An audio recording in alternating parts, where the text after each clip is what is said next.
नमस्कार माझ्या वाचक मित्रमैत्रिणींनो, कसे आहात सर्व? आशा आहे की सर्व छानच असणार. मी पूर्वी पाटील घेऊन आले आहे वेगळे रंग आयुष्याचे या कथामालिकेचा नवीन भाग. पण कथेकडे वळण्याआधी अजूनही सबस्क्राईब केलं नसेल तर लगेचच करून घ्या. वेगळे रंग आयुष्याचे भाग 37. I miss you guys. Oh crying baby, बस बाजूला हो, लोक बघताय आपल्याकडे, अभय म्हणाला. खूप छान वाटतंय यार इथे येऊन. आणि शर्व, कसा आहेस यार तू? अभय सोबत बोलणं तरी होतं यार, पण तू तर गायबच होतोस. मी आलो होतो तुला भेटायला, पण नाही भेटू दिलं यार. अखिल: ठीक आहे रे, आपलं कामच तसं आहे, काय करणार, सोडते. चला इथून जाऊया आधी, शर्व म्हणाला. तसं त्या दोघांनी म्हटलं हो चला. ते तिघे कारमध्ये येऊन बसले. अखिल मागे जाऊन बसला आणि अभय आणि शर्व पुढे बसलेत. ते तिघे निघाले. ये क्या है भाई? हां, अखिल म्हणाला. क्या हुआ अखिल? अभयने विचारलं. अरे ही शर्वची कार आहे ना? अखिल: हो माझीच आहे. का, काय झालं? शर्व म्हणाला. मग तुझ्या कारमध्ये हा स्कार्फ कोणाचा आहे? अखिल हातात स्कार्फ पकडत म्हणाला. स्कार्फ? कोणता स्कार्फ? शर्व कार थांबवत म्हणाला. अरे मी बसलो तेव्हा तर लेडीज परफ्यूमचा वास पण येत होता, आणि आता हा स्कार्फ. क्या सीन है बॉस? अभयने विचारलं. शर्वला कळलं तो स्कार्फ अमुसा असणार. तो जरा गडबडून म्हणाला, मला नाही माहीत. हा अखिलच घेऊन आला असेल कोणाचा. शर्व म्हणाला. ए काही काय, मी काय मुलींचे स्कार्फ घेऊन फिरतो काय? पण काही असो यार, काय स्मेल येते आहे. आणि स्कार्फ पाहून तर असं वाटतंय की नक्कीच याची मालकीण पण स्कार्फ सारखीच सुंदर असेल. तुझा नाही आहे ना, मग मी माझ्याजवळ ठेवतो. अखिल म्हणाला. ए दे तो माझ्याकडे. शर्व स्कार्फ खेचून घेत चिडून म्हणाला. शर्वने तो स्कार्फ त्याच्या हातात घेऊन त्याला प्रेमाने बघत होता. त्याने त्या स्कार्फचा सुगंध घेत त्याला किस केलं. अखिल आणि अभय दोघं पण त्याच्याकडे रागाने बघत होते. त्या दोघांना तसं बघून शर्वला कळलं आपण काय माती खाल्ली ती. त्याने गपचूप कार सुरू केली. जरा वेळ कोणीच काही बोललं नाही. अखिल जिथे थांबला होता ते हॉटेल आलं. कार पार्क करून ते अखिलच्या रूममध्ये आलेत. डोर जसं बंद झालं तसं अभय आणि अखिल शर्ववर तुटून पडलेत. साल्या, बोलतोय की मार खातोय आमच्या हातून, अभय म्हणाला. अरे मारू नका यार, लागताय ना, शर्व म्हणाला. मग बोल लवकर, काय लपवतोय आमच्यापासून? अखिल. ओके स्टॉप, सांगतो, मारू नका प्लीज. शर्व. चल बोल. अखिल आणि अभय सोप्यावर बसत म्हणाले. तो स्कार्फ माझ्या बायकोचा आहे. शर्व त्या दोघांपासून लांब पडत म्हणाला. काय? बायको? साल्या, तू लग्न कधी केलंस? अखिल ओरडत म्हणाला. 2.5 वर्ष झाली आता, शर्व लांबूनच म्हणाला. आणि तू आत्ता सांगतोय आम्हाला? अभय जोरात ओरडला. चल निघ तू इथून, आजपासून तू आमचा मित्र नाही. एवढी मोठी गोष्ट लपवतोस आमच्यापासून? अखिल खूप रागात त्याला म्हणाला, अरे यार, सॉरी ना, प्लीज. शर्व लहान चेहरा करत म्हणाला, नाही. अभय चिडून म्हणाला, अरे यार, लग्न अचानक झालं आणि लगेच तर मी गेलो, तो आत्ता येतोय. शर्व त्यांना काय घडलं ते सर्व सांगतो. म्हणजे तुझी बायको म्हणजे आमची वहिनी तुझ्यासोबत राहत नाही? अभयने विचारलं. नाही, तिच्या घरीच असते ती. काल आमचं भांडण झालं होतं म्हणून घरी आली होती. तिला सकाळी कॉलेजला सोडलं आणि अभ्याकडे आलो, शर्व सांगत होता.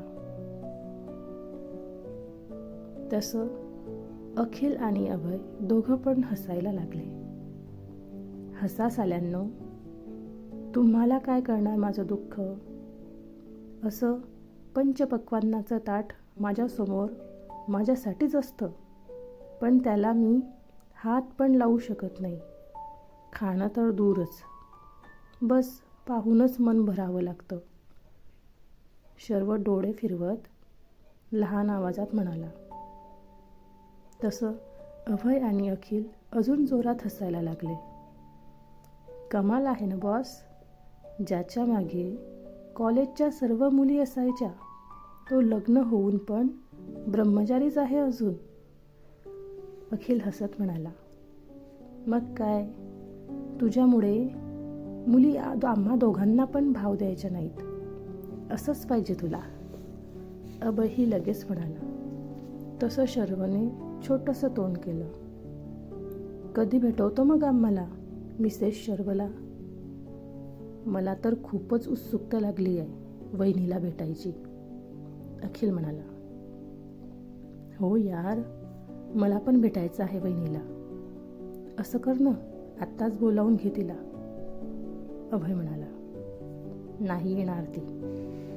शर्व, का नाही येणार? तू सांग ना, तुझ्या बेस्टींना भेटवायचं आहे म्हणून, अभयने म्हटलं. अरे कॉलेज आहे तिचं. शर्व,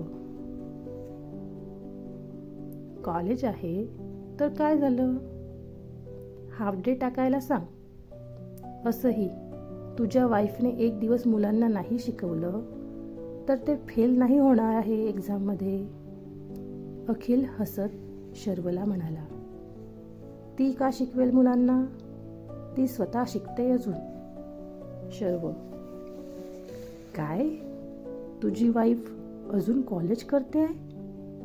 अरे आपण 30+ आहोत आता, अभय आश्चर्याने म्हणाला. तसं शर्वने खांदे उचकावले. बरं ते सोड, त्यावर नंतर बोलू. शर्व, वहिनीला कॉलेज टाईम संपला की बोलव, वाट पाहू आम्ही, अखिलने म्हटलं. आज नको यार, उद्या भेटवतो ना, शर्वने म्हटलं. उद्या मला इम्पॉर्टंट काम आहे, मी नसणार यार, अभय. आणि मला पण माझ्या सीसला भेटायला जायचं आहे.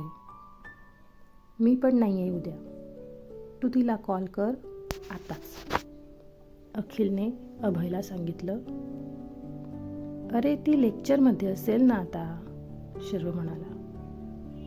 अबे कर ना कॉल, किती भाव खातो आहे, अभय वैतागून चिडत म्हणाला. शर्व ना इलाजाने कॉल करतो. त्याला माहीत होतं अमूला आवडणार नाही, पण अभय आणि अखिल त्याच्या जीवाभावाचे मित्र होते.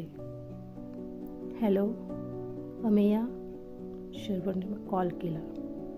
हां बोला, अमू कॉल रिसीव करत म्हणाली. फ्री आहेस का थोडं? शर्व, हो बोला ना, काय झालं? तुमची तब्येत तर ठीक आहे ना, अमूने विचारलं.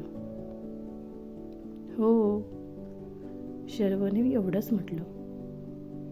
ओके, मग कॉल का केलेला, अमूने विचारलं. ते तुझा स्कार्फ कारमध्ये राहिला होता, माझ्याजवळ आहे. शर्वने काहीतरी बोलायचं म्हणून सांगितलं. ओके, मग काय झालं? रूममध्ये ठेवून द्या, त्यात काय? हे सांगण्यासाठी कॉल केलेला तुम्ही? अमू तोंड वाकडं करत म्हणाली. हो, म्हणजे नाही. शर्व, काय म्हणताय तुम्ही? ठेवू का मी? मला जायचं आहे लेक्चरला. अमू वैतागून म्हणाली. थांब ना, ॲक्च्युली माझे 2 बेस्टी आहेत, त्यांना तुला भेटायचं आहे. प्लीज हॉटेल मूनलाईटमध्ये येतेस का?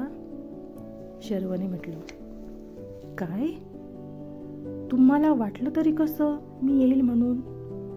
आणि त्यांना का सांगितलं तुम्ही माझ्याबद्दल?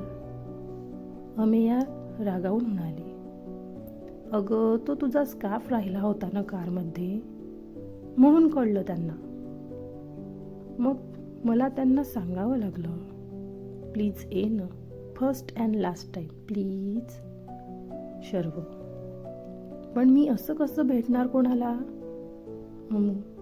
अगं, नॉर्मली जसं बोलतेस तू सर्वांशी तसंच बोलायचं ना. माझे फ्रेंड्स काही एलियन नाही आहेत ग, साधे माणसंच आहेत. शर्व म्हणाला. ओके, पण मी आता लगेच नाही येऊ शकत, मला वेळ लागेल. अमू म्हणाली. चालेल ना, संध्याकाळपर्यंत केव्हा पण चालेल, तुला जमेल तसं.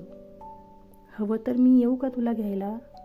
किंवा दुसरीकडे म्हणशील भेटायचं तरी चालेल. शर्व, नाही, येईल मी तिथेच. 5 वाजता येईल संध्याकाळी, अमूने सांगितलं. Okay, no problem, thanks. Sharv smile करत म्हणाला. या, बाय. अमूने कॉल कट केला. शर्वनेही बॉय करून कॉल कट केला. शर्वने कॉल कट केला आणि वळला तर अभय आणि अखिल त्याला एकटक बघत असलेले दिसले.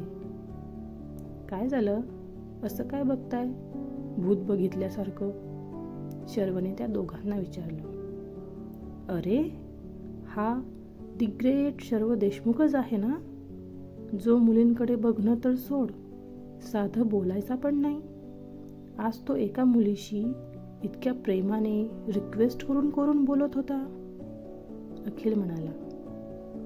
शटअप गाईज, बायको आहे ती माझी. बाकी मुली आणि तिच्यात फरक तर असणारच ना. शर्व, ओ, कधी येत आहे मग आमच्या ग्रेट वहिनी, ज्यांनी तुला वेड लावलाय? अभय म्हणाला. 5 वाजता येईल ती. 5 सांगितले म्हणजे 6 पर्यंत अपेक्षित आहे. नेहमी लेट करते ती. शर्व, आणि तुला चालले तर लेट आलेलं? अभय आश्चर्याने डोळे मोठे करून म्हणाला. तसं शर्वने डोळे फिरवले. अभय आणि अखिलने शर्वसमोर हात जोडले. संध्याकाळी. ए शर्व, कॉल कर यार वहिनीला, कुठे आहे ते? अखिल वैतागून म्हणाला. येते रे, अजून 5:30 तर झालेत. येईलच, शर्व म्हणाला. चल सोड यार, मला प्रियाचा कॉल येतोय, आलोच मी बोलू, अखिल म्हणाला. ओके, शर्वने म्हटलं. अखिल थोडं बाजूला बोलायला गेला. काही वेळ बोलल्यावर त्याने कॉल कट केला आणि वळला तसा तो एका मुलीला धडकला. सॉरी मॅम, माझं लक्ष नव्हतं, अखिल म्हणाला. तू इथे कसा? तू तर उद्या येणार होता ना? अरे स्वीटी, तू इथे कशी काय यावेळेस? जाऊ दे, बरं झालं भेटलीस ते. मी उद्या येणारच होतो, पण माझे फ्रेंड्सला भेटायचं होतं म्हणून आज आलो. चल तुझी ओळख करून देतो, अखिल म्हणाला. नको, मला उशीर होईल, मी पण कोणाला तरी भेटायला आली आहे. भेटशील ग 2 मिनिटाने, काही होत नाही. चल ये. अखिल तिचा हात पकडून घेऊन आला.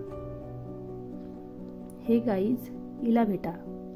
ही आहे अमिया, माझी स्वीटहार्ट, माझा बच्चा, माझ्या लाईफमधील सर्वात खास असणाऱ्या व्यक्तींपैकी एक.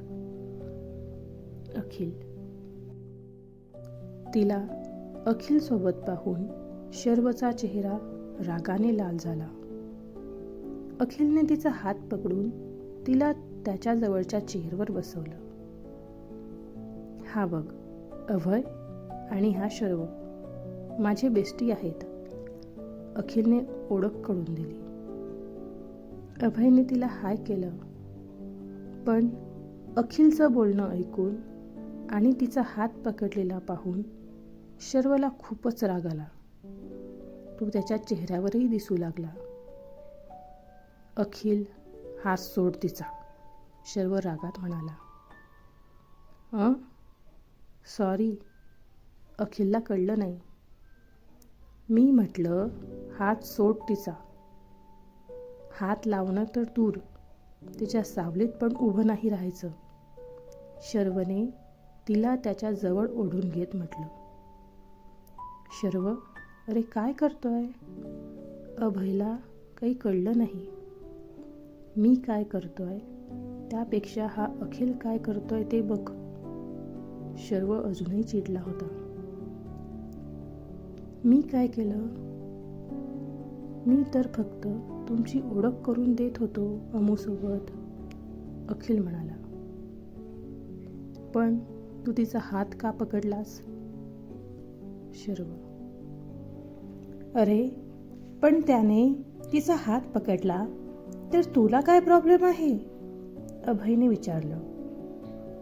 बायको आहे ती माझी, कळलं? तिचा हात पकडण्याचा अधिकार फक्त माझा आहे.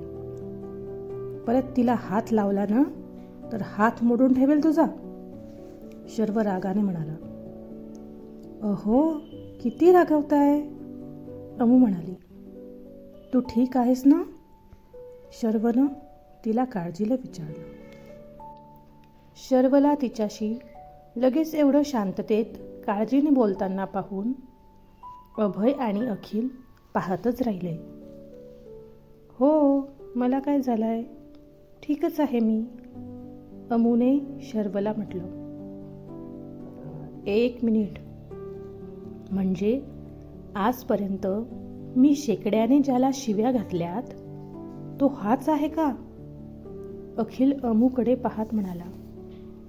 अमूने फक्त हो मध्ये मान हलवली. अबे, हा शर्व तर माझा जिजा निघाला, अखिल मोठ्याने हसत म्हणाला. म्हणजे? शर्व विचार करत म्हणाला. बहीण आहे ती माझी, सख्खी मामे बहीण आहे माझी, आणि तू माझा जिजू, अखिल हसत म्हणाला. काय? पण तुला कोणी आत्या नव्हती ना माझ्या माहितीप्रमाणे? मग? शर्व अमूला म्हणाला. ते आत्याने लव्ह मॅरेज केलेलं, इंटरकास्ट, म्हणून मग माझ्या आजोबांनी संबंध तोडून टाकले होते आत्यासोबत, अमू सांगत होती. ओ. शर्व. हो, आणि अमूमुळे परत आमची फॅमिली एक झाली. माझ्या मॉमला तिचं माहेर परत मिळालं. माझी खूप लाडकी आहे बरं ती. तिला जरा पण त्रास झाला ना तर पाय तोडून हातात देईल तुझ्या, अखिल शर्वला म्हणाला. गप्रे तू, बायको आहे ती माझी. शर्व. अखिल आणि शर्वचं बडबड चालूच होती. अमूने त्या दोघांकडे सरळ दुर्लक्ष केलं आणि अभयशी बोलायला लागली. हाय, मी अमेया, अमू म्हणाली. हाय, मी अभय शिंदे, या दोघांचा तिसरा बेस्टी, अभयने म्हटलं. अभय शिंदे मीन्स, ओ, तुम्ही ACP अभय आहात ना? OMG, मी खूप ऐकून आहे तुमच्याबद्दल, खूप छान काम करतात तुम्ही, अमू एक्साइट होऊन म्हणाली. ओ थँक्स वहिनी. वहिनी म्हणू शकतो ना मी? अभयने विचारलं. हो, का नाही. तुम्ही मागे ते मुलींना स्ट्रॉंग बनवण्यासाठी काही सेमिनार भरवले होते. ते खरंच खूप छान होते, अमू म्हणाली. हो, तुम्हाला माहिती आहे त्याबद्दल? अभयने विचारलं. अमू आणि अभयच्या गप्पा चांगल्या चांगल्या होत्या. त्यांना बोलताना पाहून शर्व आणि अखिलचा मात्र चेहरा लहान करून बसले होते. आपण जिच्यासाठी भांडत होतो तिने तर फुल इग्नोर केलं यार आपल्याला, अखिल म्हणाला. शर्वने फक्त करत चेहरा लहान केला. काय चाललं हे सर्व? माझ्या तर डोक्यापलीकडचं आहे. तुम्हाला कळत असेल तर मलाही सांगा. लाईक आणि कमेंट्स करायला विसरू नका. धन्यवाद.